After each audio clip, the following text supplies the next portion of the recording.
সিলেট শ্রীপুর বাংলাদেশের উত্তর পূর্ব অঞ্চলের একটি পর্যটন কেন্দ্র। এটি সিলেট জেলার জৈন্তাপুর উপজেলার জৈন্তাপুর ইউনিয়নের অন্তর্ভুক্ত।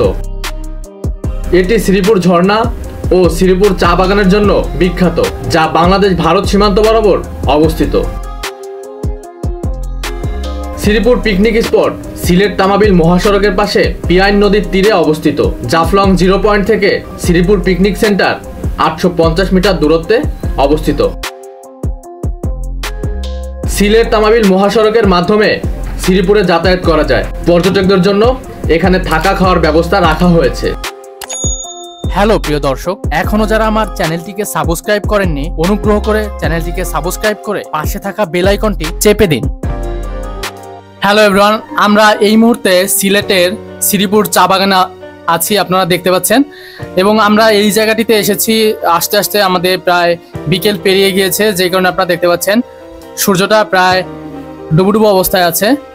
তারপরেও আমরা জায়গাটিতে নেমেছি, কারণ হচ্ছে এই জায়গাটি রাস্তা থেকে ভীষণ রকমের সুন্দর লাগছিল এবং ছোট পাহাড়, বেশ একটা উঁচু না, আর উপরে বেশ চা বাগানকে নিচ থেকে বেশ সুন্দর দেখাচ্ছিল, যে কারণে আমরা এই জায়গাটিতে নেমেছি। সিলেট শহরের লাক্কাতুরা বা মালনীছড়ি চা বাগানের চাইতে অনেক বেশি সুন্দর এই শ্রীপুর চা বাগান, কারণ মালনীছড়ি বা লাক্কাতুরা চা বাগানের সাথে কোনো পাহাড়ি ভিউ পাবেন না। কিন্তু আপনি যদি শ্রীপুর চা বাগানে আসেন, তাহলে চা বাগানের সাথে একটি পাহাড়ি রাস্তা এবং মনোমুগ্ধকর পাহাড়ি দৃশ্য দেখতে পাবেন, যা আপনার মনকে রাঙিয়ে দেবে। তাই চা বাগানের সাথে পাহাড়ের কম্বিনেশন উপভোগ করতে চাইলে আসতে হবে শ্রীপুরের চা বাগানে। জাফলং যাবার পথেই শ্রীপুর চা বাগানের দেখা মিলবে। শ্রীপুর চা বাগানের সৌন্দর্য আপনার ভ্রমণকে আরো রঙিন করে তুলবে।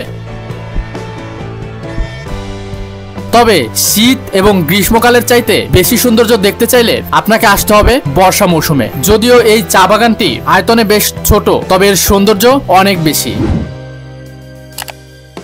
আপনারা দেখতে পাচ্ছেন এই জায়গাটিতে অনেক মানুষই চা বাগানের মাঝখান দিয়ে ঘোরাঘুরি করছে, ছবি তুলছে, কেউ কেউ পাহাড়ের উপরে ওঠার চেষ্টা করছে। দেখে মনে হচ্ছে সবাই এই জায়গাটিকে বেশ উপভোগ করছে।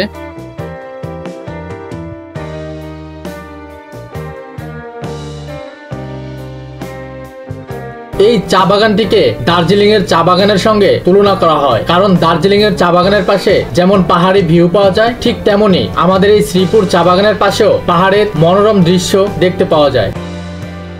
এখানে মালনীছড়ি বা লাক্কাতুরা চা বাগানের মতো 200-300 টাকা দিয়ে গাইড নিতে হয় না।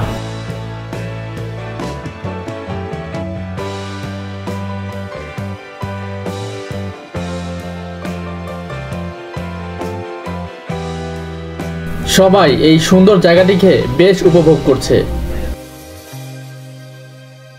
অনেকেই এই সুন্দর জায়গাটির সাথে নিজেকে ক্যামেরাবন্দি করছে।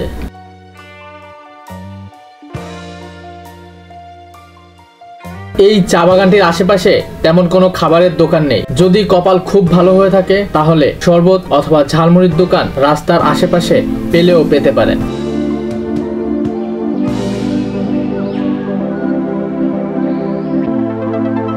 জাফলং এর উদ্দেশ্যে যে সকল পর্যটকবাহী বাস এসেছিল, সন্ধ্যার আগে আগেই সে বাসগুলি ফিরে যাচ্ছে নিজ গন্তব্যে।